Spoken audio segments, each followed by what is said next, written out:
వేగస్‌లో affiliate marketing నేర్చుకుంటే, freelancing నేర్చుకుంటే 25 years లోపు అమ్మాయిలు గూడా వాళ్ళ డ్రీమ్స్ ఫుల్‌ఫిల్ చేసుకుంటున్నారు. చాలా మంది సక్సెస్ స్టోరీస్ చూస్తూనే ఉన్నారు. కానీ ఇదొక వెరైటీ స్టోరీ. ఒకసారి ప్లీజ్ కమ్ హియర్.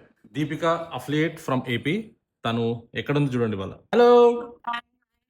బాగున్నారా? 10-15 మినిట్స్‌లో మేము స్టార్ట్ అవుతున్నాము. ఇవాళ లేక్ వ్యూ అండ్ క్రూజ్ ఉందన్నమాట. Great. So may I know where is Deepika today? Where is Deepika today?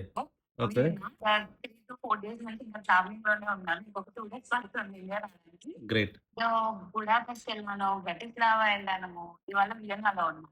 Super. So you are an AP to Europe, yes.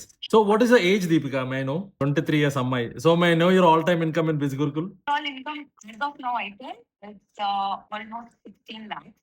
16. Yeah, just 16 lakhs. But still అనుకున్న potential మాత్రం నేను అసలు ఇవ్వలేకపోతున్నాను. చాలా హ్యాపీగా ఉంది. Super, super. So I'm seeing you from last 2 years. So I can start in journey అనేది. So happy to see your story and keep inspiring. 23 years లో I don't know what I'm doing, but I'm so proud of you, Deepika. Keep chasing your dreams. Thank you, thank you. Enjoy the trip, enjoy the trip. Okay, అమ్మా. Bye bye. So అది కథ. అర్థమైందా?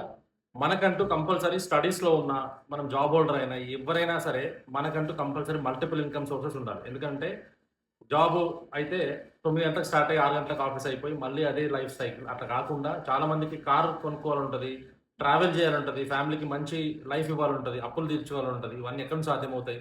మనకు multiple వేస్‌లో incomes వచ్చినప్పుడే సాధ్యమవుతుంది. అందుకే మన దగ్గర ఇన్‌స్టాగ్రామ్, యూట్యూబ్, వాట్సాప్ ఇవి ఉన్నాయి కదా! అవి డిపెండ్ చేసుకొని బిజ్ గురుకుల్‌లో 40+ డిజిటల్ కోర్సెస్ ద్వారా మనము ఈ డ్రీమ్స్ అన్ని ఫుల్‌ఫిల్ చేసుకోవద్దు. షీస్ ఒక్కతే కాదు, తనలో చాలా మంది ఉంటారు. I know her from long 2 years. So తన సక్సెస్ స్టోరీని తీసుకోగలిగాను. సో మీరు కూడా స్టార్ట్ చేయాలనుకుంటే ఇమ్మీడియేట్‌గా కాంటాక్ట్ అవ్వండి. Thank you.